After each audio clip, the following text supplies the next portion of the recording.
আজ আমরা আপনাদের নিয়ে চলেছি উত্তরবঙ্গের একটি ছোট্ট পাহাড়ি ডেস্টিনেশনে।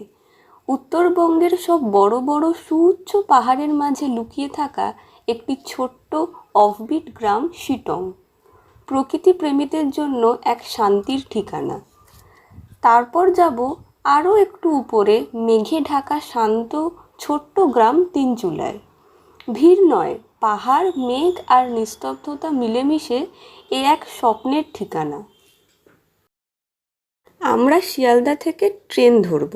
দার্জিলিং মেল ছাড়বে রাত 10:15। ট্রেনের নাম্বার স্ক্রিনে দিয়ে দিলাম।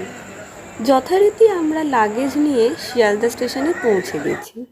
ট্রেনও সময় মতো ছেড়ে দিল। আমরা ট্রেনের মধ্যে গল্পগুজব ও টুকিটাকি কাজ করতে করতে আগিয়ে চলেছি। পরদিন সকাল 8:15 নিউ জলপাইগুড়ি স্টেশনে পৌঁছে গেলাম। আমরা আগে থেকে গাড়ি বুক করে রেখেছিলাম। গাড়ির নাম্বার স্ক্রিনে দেখতে পাচ্ছেন। ড্রাইভার দাদার নাম মেরি থাপা। ফোন নাম্বারও স্ক্রিনে দিয়ে দিলাম। লাগেজ গাড়ির ডিকিতে ভরে আমরা আগিয়ে চললাম। সেবকের বিখ্যাত করোনেশন ব্রিজ পার করে চাসুম রেস্টুরেন্টে পরোটা আর ঘুগনি টিফিন করে আবার 10 নম্বর জাতীয় সড়ক ধরে আগিয়ে চললাম। এরপর কালীঝোড়া নামক স্থান থেকে 10 নম্বর জাতীয় সড়ক ছেড়ে বাঁ দিকে বেশ খাড়াই পাহাড় ধরে আগিয়ে চললাম। যদিও মেঘলা দিন ছিল, তবুও সেই কুয়াশাচ্ছন্ন দৃশ্য, হালকা ঠান্ডা আর ঝিরিঝিরি বৃষ্টি এনজয় করতে কিন্তু বেশ দারুণ লাগছিল। এরপর লাটপাঞ্চার পার হয়ে শিটং পৌঁছে গেলাম। প্রথম দিন আমরা থাকব শিটং 1 থেকে আরও অনেক ওপরে শিটং 2তে। আমাদের হোমস্টের নাম সাইলেন্ট ভ্যালি। খুবই সুন্দর পরিবেশ। ফোন নাম্বার স্ক্রিনে দিয়ে দিলাম। আকাশ ভালো থাকলে বারান্দায় বসে কাঞ্চনজঙ্ঘার অপরূপ রূপ আস্বাদন করতে পারবেন।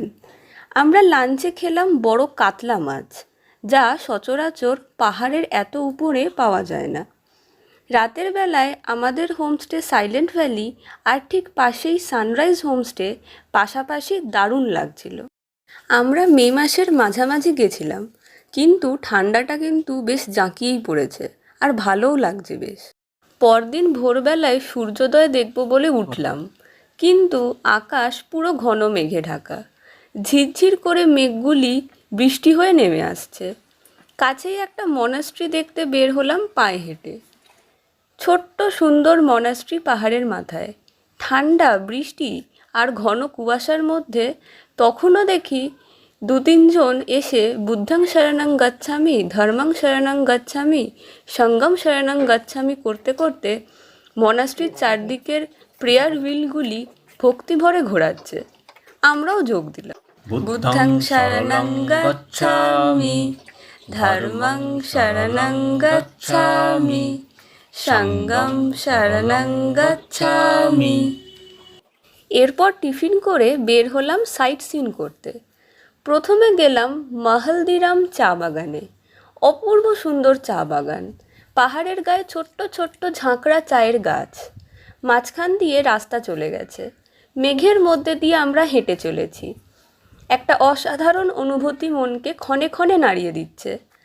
পাহাড়ে আসার স্বাদ তাড়িয়ে তাড়িয়ে উপভোগ করছি। বেশ নির্জন চা বাগান, লোকজনের কোলাহল নেই। এই শান্ত পরিবেশে মেঘের সঙ্গে লুকোচুরি করতে বেশ মজা লাগছে। মাঝে মাঝে মেঘ এসে চারিদিক ছেয়ে ফেলছে, তখন আর 5 হাত দূরের মানুষকেও দেখা যাচ্ছে না। মহলদিরাম সমুদ্রপৃষ্ঠ থেকে প্রায় 5800 ফুট উচ্চতায় অবস্থিত। এটি উচ্চমানের দার্জিলিং চা উৎপাদন এবং কাঞ্চনজঙ্ঘার অপূর্ব দৃশ্যের জন্য বিখ্যাত। এরপর গেলাম লেপচা মনাস্ট্রি। প্রায় 350 বছরের পুরানো, সংস্কারের অভাবে তেমনই পড়ে আছে। লেপচা সম্প্রদায়ের কাছে এটি খুবই জাগ্রত। একসময় এটি এক লেপচা রানীর প্রাসাদ ছিল। মাটির ও বাঁশের তৈরি এই প্রাচীন মঠে রয়েছে বাতাসে উড়তে থাকা প্রার্থনার পতাকা এবং একটি সরল প্রার্থনা কক্ষ, যেখানে গুরু রিনপোচের সোনালী মূর্তি প্রতিষ্ঠিত আছে। রাস্তার একপারে লেপচা মনাস্ট্রি আর আরেক পারে আই লাভ শিটংয়ের স্ট্যাচু রয়েছে। সবাই এখানে ছবি তুলতে ব্যস্ত। আমরাও বেশ কিছু ভালো ভালো ছবি তুললাম এখানে। এরপর নামথিং লেক ও পাইন ফরেস্ট। লেকে এখন জল নেই বললেই চলে, মাঝখানে চড়া দেখা যাচ্ছে। তবে পাইন ফরেস্টটি খুবই ভালো লাগবে। মাঝে মাঝে মেঘ পাইন ফরেস্টে ঢুকে খুনসুটি করছে, আমরাও মেঘের সাথে হেঁটে বেড়াচ্ছি। পাইন ফরেস্টের গেটে একটা বড় হনুমানজির মূর্তি রয়েছে। সারি সারি পাইন বনের মধ্যে নির্ভয় মেঘের আনাগোনা, ঝিরঝিরে বৃষ্টি আর কনকনে ঠান্ডার মধ্যে আমরা বেশ আয়েশ করে ঘুরে বেড়াচ্ছি। সত্যি কথা বলতে কি, কলকাতার গরম থেকে বাঁচতে এখানে এসে ঠান্ডাটা বেশ তাড়িয়ে তাড়িয়ে উপভোগ করছি। সুউচ্চ পাহাড়ের মাঝে লম্বা লম্বা পাইন গাছের সারি মনে এক নতুন অনুভূতি তৈরি করছে। নামথিং লেকের পাশে ছোট্ট ছোট্ট অস্থায়ী দোকান রয়েছে, লেপচাদের হাতে তৈরি শীতের ছোট্টখাটো সামগ্রী বিক্রি করছে।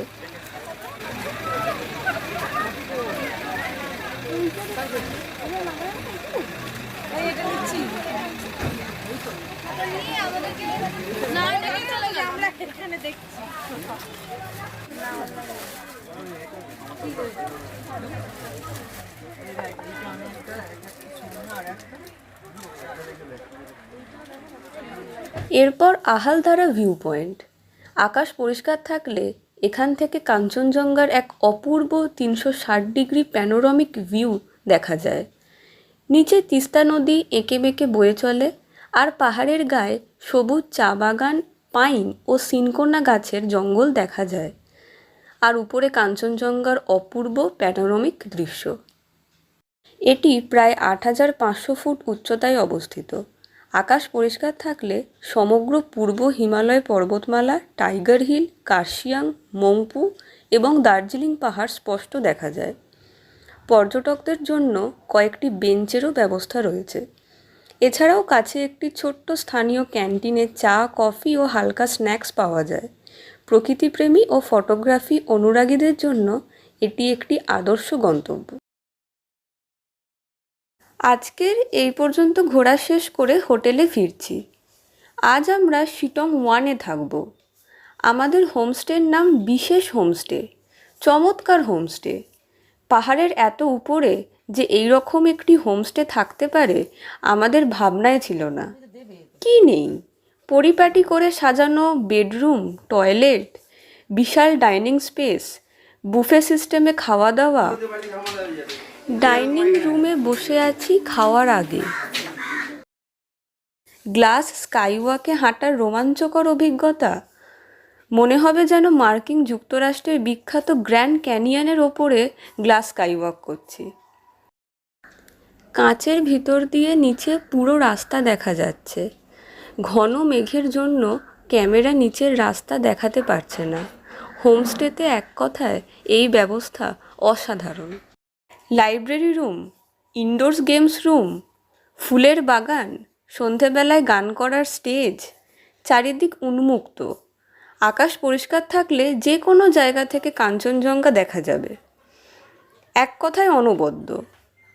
তবে আগে থেকে বুকিং না করলে এখানে ঘর পাওয়া যাবে না। ফোন নাম্বার স্ক্রিনে দিয়ে দিলাম। প্রতিদিনের মতো আজও সন্ধেবেলায় আমাদের হোমস্টেতে গান বাজনা শুরু হয়েছে।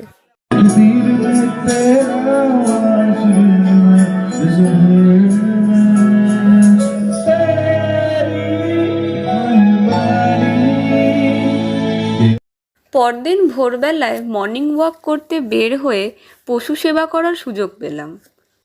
এখানকার রাস্তার লোমশ সারমেয়গুলি দেখতে কিন্তু দারুণ এবং খুবই শান্ত প্রকৃতির।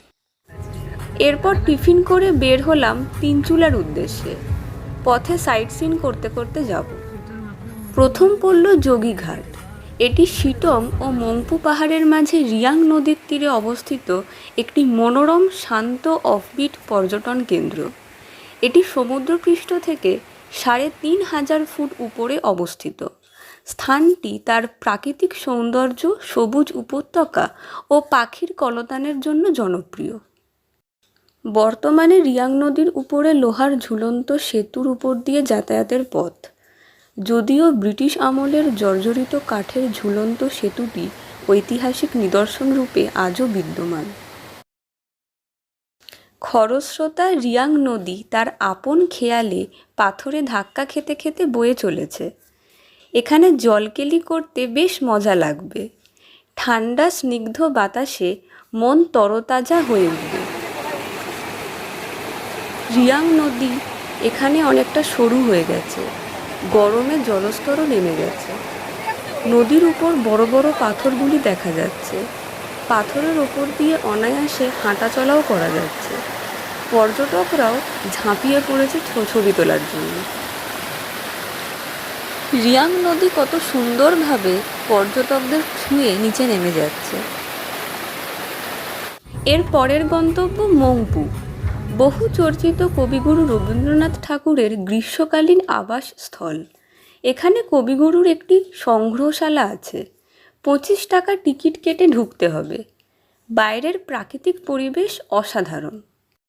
এখানে গাছের ওপরে একটি সুন্দর কটেজ আছে। কথিত আছে কবিগুরু ওইখানে বসে সাহিত্য চর্চা করতে ভালোবাসতেন। এরপর থাকদা অর্কিড সেন্টার। এখানে পৃথিবীর বিভিন্ন প্রজাতির অর্কিড সুন্দর করে প্রদর্শনের জন্য রাখা আছে। এখানেও টিকিট কেটে ঢুকতে হয়। এখানে দেশি বিদেশি 100-রও বেশি অর্কিডের ভ্যারাইটি আছে। এটি সমুদ্রপৃষ্ঠ থেকে 4000 ফিট উপরে এবং দার্জিলিংয়ের খুব কাছে। এবার তিনচুলা। আকাশ মেঘে ঢেকে গেছে। আমরা তিনচুলা পৌঁছে গেছি। সবে বৃষ্টি থেমেছে। এখনও মেঘ পুরো সরে যায়নি। ঝিরঝির করে বৃষ্টি পড়ছে। মনে হচ্ছে আকাশ পরিষ্কার হয়ে যাবে। খুব কাছেই পেশক চা বাগান। এই চা বাগানেও টিকিট কেটে ঢুকতে দেয়। তবে বৃষ্টিতে পাহাড়ের গা পিচ্ছিল হয়ে গেছে। এখন উঠলে স্লিপ করে পড়ে যাওয়ার চান্স আছে। এখান থেকে নামচির বিখ্যাত চারধামের রেপ্লিকা খুব পরিষ্কার দেখা যায়। তিনচুলা একটি পাহাড়ের চূড়া, প্রাকৃতিক সৌন্দর্যের প্রধান আকর্ষণ। চারিদিকে শুধু চায়ের বাগান। যেদিকেই তাকাবেন চা বাগান আর সবুজের সমারোহ। দূরে সিনকোনা গাছের বাগানও আছে। এখানে থাকার জায়গা তেমন একটা নেই। আমরা অনেক নিচে বোলন হোমস্টেতে উঠেছি। এখানকার প্রাকৃতিক পরিবেশও অসাধারণ। হোমস্টের ফোন নাম্বার স্ক্রিনে দিয়ে দিলাম। পরের দিন সাইট সিন দেখতে দেখতে এনজেপিতে ফিরছি। প্রথম চলেছি লামাহাটা দেখতে। রাস্তায় মেঘের মধ্যে দিয়ে যাচ্ছি। লামাহাটা হলো দার্জিলিং জেলার একটি শান্ত ও মনোরম ইকো ট্যুরিজম কেন্দ্র। এটি দার্জিলিংয়ের খুবই কাছে অবস্থিত। এর উচ্চতা 5800 ফুট। পরিষ্কার আকাশে এখান থেকে বরফে ঢাকা কাঞ্চনজঙ্ঘার সৌন্দর্য উপভোগ করা যায়। সারা পাহাড় জুড়ে পাইন গাছের সারি। ধাপ কেটে কেটে রাস্তা করা আছে উপরে ওঠার। মাঝে মাঝে মেঘ এসে সব অন্ধকার করে দিচ্ছে। সঙ্গে সমানে টিপটিপ করে বৃষ্টি পড়ে যাচ্ছে। এখানকার প্রাকৃতিক পরিবেশ দারুণ উপভোগ করতে পারবেন। দেখতে দেখতে মেঘ এসে পুরো পাইন বন ঢেকে দিচ্ছে। মেঘের মধ্যে দিয়ে আমরা হেঁটে চলেছি। মেঘের সঙ্গে ঠান্ডাটাও বেশ জাঁকিয়ে পড়েছে। মে মাসের মাঝামাঝি এই ঠান্ডাটা বেশ উপভোগ করছি। কয়েক মিনিটের মধ্যে হু হু করে কুয়াশা ইকো পার্কের ভিতর ঢুকে আসছে। মেঘের মধ্যে দিয়ে পরের গন্তব্যের দিকে আবার আগিয়ে চলেছি। এরপর লাভার্স মিট ভিউ পয়েন্ট। এখানকার সৌন্দর্য ভাষায় প্রকাশ করা যায় না। এখানে পাহাড়ি রঙ্গিত নদী তিস্তা নদীতে মিলিত হয়েছে। এই মিলনস্থল বা ত্রিবেণী সঙ্গমের চমৎকার দৃশ্য ওপর থেকে দেখা যায়। ডান দিকের পাহাড়গুলি কালিম্পং ও বাঁদিকের পাহাড়গুলি সিকিমের অংশ। এই লাভার্স মিট পয়েন্টের ভৌগোলিক ও প্রাকৃতিক সৌন্দর্য উপভোগ করতে করতে বেশ কিছুটা সময় কেটে যাবে। এখানে কয়েকটি খাবারের দোকানও আছে। সামান্য টিফিন করে নিতে পারবে। এরপর আমরা তিস্তা নদীর পাড় ধরে নামতে শুরু করলাম। বাঁদিকে বড় বড় পাহাড়ের সারি। একটার পর একটা পাহাড়ের গা বেয়ে খরস্রোতা তিস্তা নদীর সঙ্গে এঁকে বেঁকে নেমে আসছি। আর মনে মনে গান গেয়ে চলেছি। মেঘ পিয়নের ব্যাগের ভিতর মন খারাপের দিস্তা, মন খারাপ হলে কুয়াশা হয়, ব্যাকুল হলে তিস্তা।